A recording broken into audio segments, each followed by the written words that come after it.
जय हिंद साथियों। आज 10th क्लास विद्यार्थियों के लिए स्पेशल 10th क्लास विद्यार्थियों के लिए वर्णिका बुक से पहला चैप्टर दही वाली मागमा का ऑब्जेक्टिव क्वेश्चन लेकर आया हूं, जिसका ऑब्जेक्टिव कराने वाला हूं और आप कितना स्कोर कर सकते हैं स्कोर करें और हमको कमेंट में बताएं, ठीक है ना, ताकि आपको कितना प्रिपरेशन हुआ है हिंदी में और कितना क्वेश्चन आप टेकअप कर रहे हैं ये हमको कमेंट में ज़रूर बताएं, ठीक है ना। तो चलिए एक एक क्वेश्चन पर हम नज़र डालेंगे ताकि आपको कोई दिक्कत ना हो और एक एक क्वेश्चन को मैं समझाने वाला हूं, ठीक है ना। एक एक क्वेश्चन को मैं समझाने वाला हूं, ठीक है ना। तो पहला क्वेश्चन जो है आपको स्क्रीन पर दिखाई दे रहा होगा। मागमा क्या बेचती थी? मागमा क्या बेचती थी? दूध, दही, मक्खन या घी। तो मागमा क्या बेचती थी? आशा करता है सब विद्यार्थी जानते हैं मागमा क्या बेचती थी। दही वाली मागमा ही कि पाठ में ही मागमा, दही वाली मागमा पाठ में ही इसका आंसर छिपा हुआ है, यानी दही बेचती थी।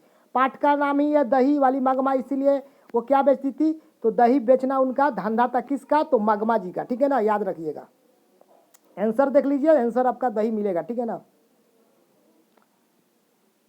दही वाली मागमा कहानी का कहानीकार कौन है? तो दही वाली मागमा कहानी का कहानीकार श्रीनिवास जी हैं। श्रीनिवास जी हैं जो कि दही वाली मागमा के कहानीकार हैं, जो लिखे हैं। इनको आंसर आप मिलाते चलिएगा, आंसर दिया गया है और आंसर मिलाते चलिएगा। देखिए श्रीनिवास जी आप यहाँ पर, इसका सही है, वो सही है। दही वाली मागमा कहानी का प्रमुख पात्र कौन है? प्रमुख पात्र कौन है? प्रमुख पात्र कौन है दही वाली मागमा का? तो मागमा है। मागमा है। कौन है? तो मागमा, यानी बी आंसर होगा, बी आंसर मागमा, दही वाली पाठ का मागमा, ठीक है ना। बहुत अच्छा। दही वाली मागमा कहानी का कथावाचक कहाँ से है? माने कहाँ से लिया गया है? पटना से, दिल्ली से, बेंगलोर से, कोलकाता से। तो ये लिया गया है बेंगलुरु से। बेंगलुरु जो शहर है वहां से लिया गया है। आंसर मिला लीजिएगा बेंगलुरु, जिसका हुआ सही है। दही वाली मागमा कहानी किसे संदेश देती है?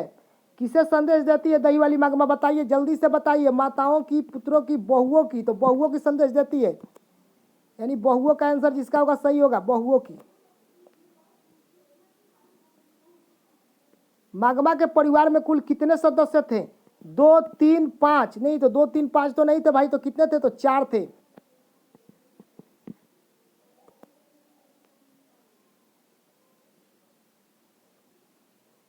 श्रीनिवास का जन्म कहाँ हुआ था? श्रीनिवास जी का जन्म कहाँ हुआ था? तो बिहार में, उड़ीसा में, मध्य प्रदेश, कर्नाटक में। तो कर्नाटक में हुआ था, दक्षिण भारत में है जो कि कर्नाटक। कर्नाटक का राजधानी बेंगलोर था, इसीलिए कर्नाटक में हुआ था। याद रखिए, कर्नाटक।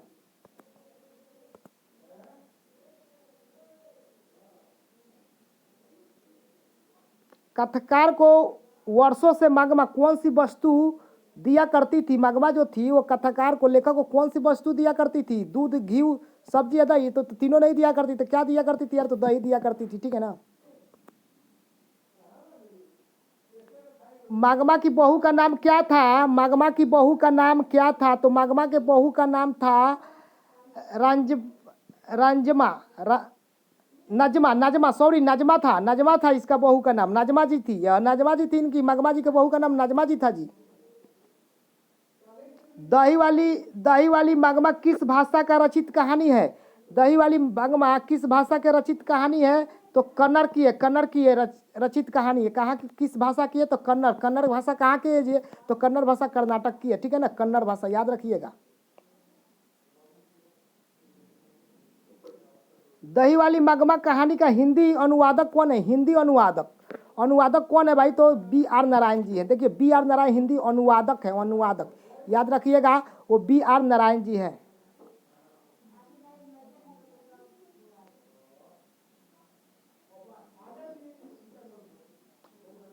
रंगप्पा कौन था? रंगप्पा कौन था? तो मागमा का पुत्र था, नजमा का भाई था, मांगमा का पुत्र था। इनमें से कोई नहीं था। तो इनमें से कोई नहीं था, यही आंसर होगा, डी। मागमा, सॉरी, क्वेश्चन को देखिएगा। मागमा एवं नाजमा के बीच झगड़ा मिटाकर अच्छा संबंध स्थापित करने का माध्यम कौन था? तो मागमा का बेटा था कि मागमा का पोता था। तो मगमा का पोता था, यही झगड़ा मिटा कर एक अच्छा संबंध बनाने के लिए, यानी मगमा का पोता आंसर होगा। एक अच्छा माध्यम था, एक अच्छा वर्ग था, ये होगा आपका 13 का। कथावाचक को मगमा क्या कहती थी? कथावाचक को मगमा क्या कहती थी? कथावाचक को मगमा क्या कहती थी? तो माँ जी कहती थी। क्या कहती थी जी? माँ जी कहती थी। याद रखना गुरु, माँ जी कहती थी दोस्तों, ठीक है ना। कथावाचक को मगमा क्या कहती थी? तो माँ जी कहती थी। दही वाली मगमा का कथावाचक कौन है? दही वाली मगमा का कथावाचक कौन है? तो बेंगलोरी की एक संभ्रांत महिला, बेंगलोरी की एक संभ्रांत महिला है दही वाली मगमा की कथावाचक। याद रखना, बेंगलोरी की एक संभ्रांत महिला, जिसका बी होगा वो पूछ जाइए कि आप तैयारी अच्छा से किए हैं, ठीक है ना। अधिक बुद्धिमान कौन था? अधिक बुद्धिमान कौन थी? सॉरी, अधिक बुद्धिमान की थी मगमा थी कि? तो अधिक बुद्धिमान की जहां बात है तो वहां पर नाजमा जी को क्लिक कीजिएगा, नाजमा जी को याद कीजिएगा। अधिक बुद्धिमान के माध्यम से नाजमा दी थी, तो नाजमा जी आपका आंसर भी करेक्ट है। वाह साथियों, याद रखिएगा, नाजमा जी अधिक बुद्धिमान थी, ठीक है ना। अगला क्वेश्चन देखिए, 17 नंबर क्वेश्चन है। मगमा प्रतिनिधित्व करती थी, कौन सी क्या करती थी? एक ग्रामीण महिला की करती थी, एक ग्रामीण महिला की करती थी। विद्यार्थियों, प्यारे विद्यार्थियों, एक ग्रामीण महिलाओं की करती थी, एक ग्रामीण महिलाओं की, यानी बी आंसर बिल्कुल सही है, ठीक है ना। बहू की दो दासा थी, वो कंडीशन था, स्थिति थी, कैसी थी? मगरमच्छी सी, मगरमच्छी सी उनकी स्थिति थी, ठीक है ना। बहू की जो दशा थी कैसी थी? मगरमच्छी सी थी। आशा करता हूँ कि वीडियो आपको अच्छा लगा होगा। Thank you for watching this video. मगरमच्छी आंसर आया है, ठीक है ना। शेयर एंड सब्सक्राइब और कमेंट में लिखिए, तो दही वाली मगमा पार्ट का मैं सब्जेक्टिव भी लेकर आऊँगा, ठीक है ना। कमेंट कीजिए, ठीक है ना। Thank you for watching this video and share and subscribe.